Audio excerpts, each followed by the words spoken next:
Hello student, welcome to Navankur digi lessons class. मैं हूं सीमा साद और एक बार पुनः आपके बीच उपस्थित हूं। आज आप मेरे साथ पढ़ेंगे क्लास 7th की सोशल साइंस का चैप्टर 7 जिसका नाम है पृथ्वी की गतियां। तो स्टूडेंट्स, आज इस वीडियो में हम पृथ्वी की गतियों के बारे में समझने की कोशिश करेंगे। आइए हम शुरुआत करते हैं कि पृथ्वी घूमती कैसे है। तो स्टूडेंट्स, आप पिछली कक्षाओं में पढ़ चुके होंगे कि पृथ्वी स्थायी ना होकर या स्थिर ना होकर गतिशील है। तो वह कैसे गतिशील है? क्योंकि वह अपने अक्ष पर घूमती है और अपने अक्ष पर घूमने के साथ साथ वह सूर्य का भी एक चक्कर लगाती है। तो वह कैसे लगाती है, वह हम इस गतिविधि के माध्यम से समझने की कोशिश करेंगे। तो स्टूडेंट्स, बच्चों के द्वारा एक जो खिलौना होता है जिसे वह सावन के महीने में खेलते हैं, जिसे हम भौरा कहते हैं, उसके माध्यम से यहाँ पर बताने की कोशिश की है कि कैसे पृथ्वी अपने अक्ष पर घूमती है और कैसे सूर्य का चक्कर लगाती है। जिस तरह भौरा या लट्टू अपने कील पर घूमता है, बच्चे जब उसको घुमाते हैं तो वह अपनी कील पर ही घूमता है और एक आकृति बनाता है। ठीक उसी प्रकार से पृथ्वी भी अपने अक्ष पर या अपनी धुरी पर घूमते हुए वह एक अंडाकार चक्कर लगाती है। कैसा चक्कर लगाती है?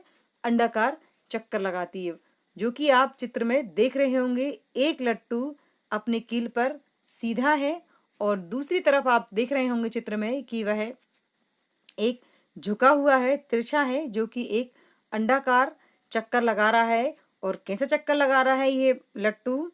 पश्चिम से पूर्व की ओर। कैसा चक्कर लगा रहा है? पश्चिम से पूर्व की ओर।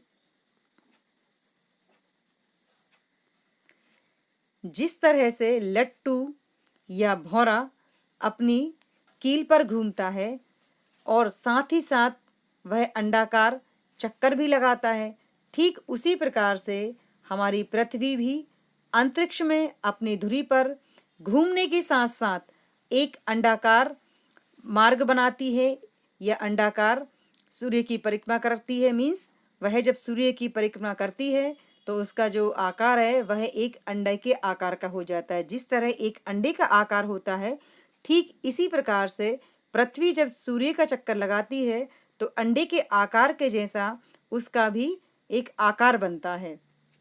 तो हमने जाना कि पृथ्वी कैसे घूमती है। अब हम जानेंगे कि पृथ्वी की गतियाँ कितनी होती हैं। तो स्टूडेंट्स, पृथ्वी की गतियाँ दो प्रकार की होती हैं। नंबर 1, घूर्णन गति अथवा दैनिक गति। इसी को हम घूर्णन गति कहते हैं और इसी को हम दैनिक गति कहते हैं। और दूसरी है परिक्रमण गति अथवा वार्षिक गति। मीन्स एक ही गति के दो नाम हैं, है ना। घूर्णन है और उसी का नाम दैनिक है, दूसरा है परिक्रमण है और उसी का नाम वार्षिक गति है। अब हम जानेंगे दोनों गतियों के बारे में एक एक करके। घूर्णन गति।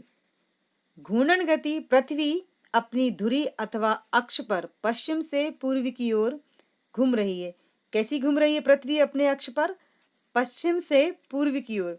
तो स्टूडेंट्स, यहाँ पर आपको नोट करने वाली बात है कि पृथ्वी किस दिशा में घूमती है। पृथ्वी पश्चिम से पूर्व की ओर घूमती है और पृथ्वी की इस गति को ही हम घूर्णन गति कहते हैं। पृथ्वी जो पश्चिम से पूर्व की ओर घूमती है, 24 घंटे में एक बार पूरा घूम जाती है, इस गति को ही हम घूर्णन गति कहते हैं। पृथ्वी को अपनी धुरी पर चक्कर लगाने में लगभग 24 घंटे लगते हैं। मीन्स पृथ्वी जो अपने अक्ष पर 24 घंटे में एक बार पूरा घूम जाती है तो उसका जो समय होता है वह कितना होता है? 24 घंटे का होता है। अर्थात एक दिन और एक रात, मीन्स 12 घंटे का दिन और 12 घंटे की रात का समय लगता है। इसी कारण इस गति को हम दैनिक गति भी कहते हैं। मीन्स पृथ्वी ये जो 24 घंटे घूम रही है अपने अक्ष पर, जिसके कारण दिन और रात होते हैं और वह पश्चिम से पूर्व की ओर घूमती है, जैसा कि आप चित्र में भी देख सकते हैं। इसे हम घूर्णन गति कहते हैं। और दैनिक गति क्यों कहते हैं? घूर्णन मीन्स होता है घूमना और दैनिक गति इसलिए क्योंकि इसी के कारण दिन और रात होते हैं। तो आप चित्र में देख सकते हैं कि पृथ्वी झुकी हुई है, अपने अक्ष पर झुकी हुई है। परिक्रमण गति, पृथ्वी की जो दूसरी गति है वह कौन सी गति है? वह है परिक्रमण गति। पृथ्वी अपने अक्ष पर घूमने के साथ ही साथ एक अंडाकार मार्ग पर सूर्य के चारों ओर परिक्रमा भी करती है। मीन्स पृथ्वी अपने अक्ष पर तो घूमती ही है, लेकिन अपने अक्ष पर घूमने के साथ साथ ही वह एक अंडाकार मार्ग पर सूर्य के चारों ओर भी वह परिक्रमा करती है। मीन्स परिक्रमा करना मीन्स चक्कर लगाना। तो वह अपने अक्ष पर घूमने के साथ ही साथ सूर्य का भी चक्कर लगाती है, सूर्य की भी वह परिक्रमा करती है। तो पृथ्वी की इस गति को ही हम परिक्रमण गति कहते हैं। कौन सी गति को? वह जो सूर्य का चक्कर लगाती है। तो सूर्य का जो चक्कर लगाती है या परिक्रमा करती है उसे ही हम परिक्रमण गति कहते हैं।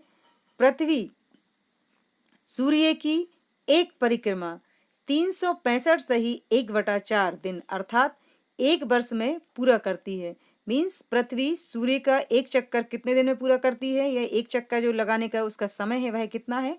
वह है 365 सही 1/4। मीन्स पूरा एक साल लगता है सूर्य की परिक्रमा करने में पृथ्वी को। इसलिए पृथ्वी की इस गति को हम वार्षिक गति कहते हैं। मीन्स एक साल का समय सूर्य की परिक्रमा करने में उसे लगता है, इसलिए हम इसे वार्षिक गति भी कहते हैं। तो परिक्रमण गति और वार्षिक गति दोनों एक ही हैं। अब हम जानेंगे कि पृथ्वी की गतियों का प्रभाव क्या होता है, इनका क्या प्रभाव पड़ता है। पृथ्वी की घूर्णन गति के कारण हम सूर्योदय व सूर्यास्त, दिन और रात का होना देखते हैं। यानी पृथ्वी की जो गतियां होती हैं इनके कारण ही पृथ्वी की घूर्णन गति के कारण तो हम दिन रात का होना और सूर्य उदय होना और सूर्य का अस्त होना ये हम देखते हैं। और परिक्रमण गति के कारण ऋतुओं को बदलते हुए हम देखते हैं कि परिक्रमण गति जो कि एक साल लगता है उसको पूरा करने में, सूर्य का चक्कर लगाने में, तो इससे ऋतुओं का क्रम बदलता है। यानी घूर्णन गति से दिन रात होते हैं और परिक्रमण गति से जो कि एक साल में पूरी होती है, तो इस कारण ऋतुएं बदलती हैं। हम पिछली कक्षा में यह भी पढ़ चुके हैं कि सूर्य एक तारा है। सूर्य क्या है? एक तारा है और तारों का अपना स्वयं का प्रकाश होता है। और पृथ्वी क्या है? पृथ्वी एक ग्रह है। और कैसा ग्रह है? गतिशील ग्रह है और ग्रहों का अपना प्रकाश नहीं होता है और पृथ्वी के सापेक्ष में स्थिर है। मीन्स सूर्य क्या है? एक तारा है और पृथ्वी के सापेक्ष में स्थिर है, मतलब कि पृथ्वी के सामने वह स्थायी रूप से स्थित है। लेकिन पृथ्वी क्या करती है? पृथ्वी गति करती है। सूर्य स्थिर है मीन्स एक जगह पर स्थित है और वह कोई चक्कर नहीं लगाता है, अपनी जगह पर स्थित रहता है। लेकिन हम अनुभव करते हैं जब सूर्य उदय होता है सुबह, तो हमें लगता है कि सूर्य पूर्व दिशा से उदय हो रहा है और जब वह शाम को अस्त होता है पश्चिम दिशा में, तो हमें लगता है कि सूर्य पश्चिम दिशा की तरफ जा रहा है। लेकिन ऐसा होता नहीं है। हमें सूर्य चलता दिखाई देता है, लेकिन वास्तव में सूर्य चलता नहीं है। चलता कौन है? चलती पृथ्वी है, क्योंकि पृथ्वी एक गतिशील पिंड है जो कि 24 घंटे घूम रहा है। ठीक उसी प्रकार से, जिस प्रकार से अगर मैं आपसे ये कहूँ, यहाँ पे उदाहरण आपको दूं कि जिस प्रकार हम जब कभी बस या ट्रेन में सफ़र करते हैं, बस में बैठते हैं और ट्रेन में बैठते हैं या सफ़र कर रहे होते हैं, तो हमें ऐसा लगता है कि रास्ते में जो भी मकान, पेड़, पौधे हमें दिखाई देते हैं, जब हमारा वाहन आगे बढ़ता है तो हमें ऐसा लगता है कि ये पेड़, पौधे और मकान हमारे साथ साथ चल रहे हैं, हम आगे बढ़ रहे हैं और ये पीछे छूटते जा रहे हैं। तेजी से यह पीछे भागते हुए हमें दिखाई पड़ते हैं और वास्तव में ऐसा होता नहीं है। कैसा नहीं होता है कि ना तो पेड़ पौधे गति कर रहे होते हैं और ना ही मकान गति कर रहा होता है, वह अपने स्थान पर स्थिर रहते हैं। और वास्तव में गति कौन करता है? वास्तव में गति करता है हमारा वाहन, चाहे रेल हो अथवा ट्रेन हो जिसमें हम बैठे होते हैं, तो गति वह करता है। इसी प्रकार से पृथ्वी गति करती है और सूर्य स्थिर रहता है। लेकिन हमें ऐसा लगता है कि सूर्य गति कर रहा है और पृथ्वी अपने स्थान पर है, पर ऐसा नहीं होता है। सूर्य स्थिर है और पृथ्वी गति कर रही होती है, क्योंकि पृथ्वी एक गतिशील पिंड है। इसी प्रकार हम जब सुबह सूर्य को देखते हैं तो वह हमें सुबह पूर्व दिशा से उगता हुआ दिखता है, और जब हम शाम को देखते हैं तो हमें वह शाम को पश्चिम की ओर जाता हुआ दिखता है। लेकिन ऐसा होता नहीं है। क्यों नहीं होता है? क्योंकि सूर्य अपनी जगह पर स्थिर रहता है और वास्तव में जो गति करता है या जो चलता है वह सिर्फ पृथ्वी चलती है। तो इस तरह पृथ्वी की गतियों का यह प्रभाव पड़ता है। अब हम यह जानेंगे दिन रात का होना या दिन रात कैसे होते हैं। दिन रात का होना पृथ्वी की दैनिक गति का परिणाम है। किस गति का परिणाम है? दैनिक गति का परिणाम है। जैसा कि मैं आपको ऊपर बता भी चुकी हूँ कि पृथ्वी जो अपने अक्ष पर 24 घंटे में एक बार पूरा घूम जाती है, इसी के कारण दिन और रात होते हैं। पृथ्वी को प्रकाश सूर्य से प्राप्त होता है। क्यों प्राप्त होता है पृथ्वी को सूर्य से प्रकाश? क्योंकि पृथ्वी का अपना कोई प्रकाश नहीं होता है। पृथ्वी एक ग्रह है और सूर्य एक तारा है, तो तारों के पास अपना प्रकाश होता है और ग्रहों का अपना प्रकाश नहीं होता। इसलिए पृथ्वी सूर्य से ही प्रकाश लेती है। पृथ्वी को अपने अक्ष पर एक बार घूमने में पूरा 24 घंटे का समय लग जाता है। इस घूर्णन के दौरान पृथ्वी का प्रत्येक भाग बारी बारी से सूर्य के सामने आता है। मीन्स ये जो पृथ्वी घूमती है, इस घूर्णन के दौरान पृथ्वी का एक एक करके पूरा भाग सूर्य के सामने पड़ता जाता है।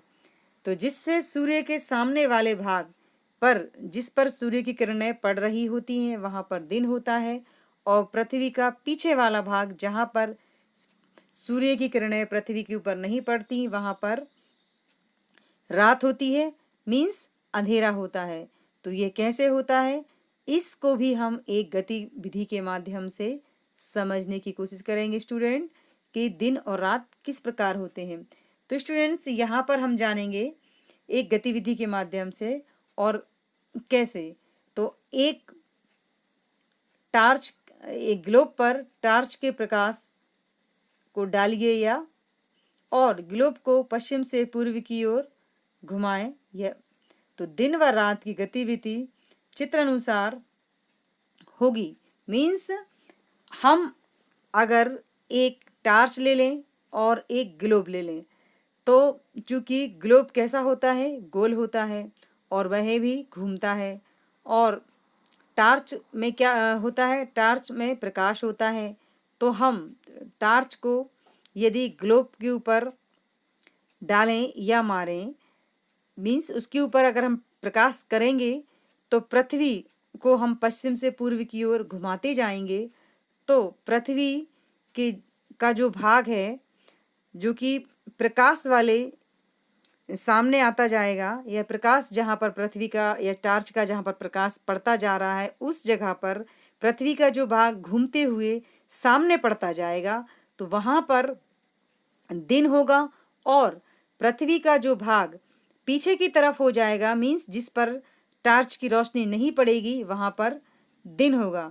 अगर मैं आपसे कहूँ और अपने सरल शब्दों में, तो इसका तात्पर्य यह है कि जिस प्रकार से हम सूर्य, तो स्टूडेंट्स मैं अगर आपसे और इसको एक दूसरी तरीके से क्लियर करूं तो यह होगा कि पृथ्वी जो कि एक ग्रह है और जिस पर कि सूर्य का प्रकाश पड़ने से दिन और रात होते हैं, तो पृथ्वी जो अपने अक्ष पर घूमती रहती है, इसके घूमने के दौरान उस पर जहाँ-जहाँ या पृथ्वी के जिस-जिस भाग पर सूर्य की किरणें पड़ती हैं, वहाँ पर दिन होता है और पृथ्वी का जो भाग घूर्णन के दौरान पीछे की तरफ रह जाता है, जहाँ पर सूर्य की किरणें नहीं पड़ती हैं, वहाँ पर रात होता है। ठीक एक इसी गतिविधि की तरह कि जिस तरह से हमने यहाँ पर ये जानने की कोशिश की कि ये जो टार्च है और टार्च को यदि हम ग्लोब पर उसका प्रकाश करेंगे और वह उसको ग्लोब को घुमाएंगे तो पृथ्वी यानी ग्लोब जब घूमता जाएगा, उसका घूमने के दौरान जो सामने वाला भाग आएगा जिस पर रोशनी पड़ेगी वहाँ पर दिन होगा, और जो पीछे की तरफ रह जाएगा भाग जिस पर कि टार्च की रोशनी नहीं पड़ेगी वहाँ पर अंधेरा होगा, मीन्स रात होगी। तो इस तरह पृथ्वी की घूर्णन गति के कारण, घूमने के कारण दिन और रात होते हैं। Thanks for watching.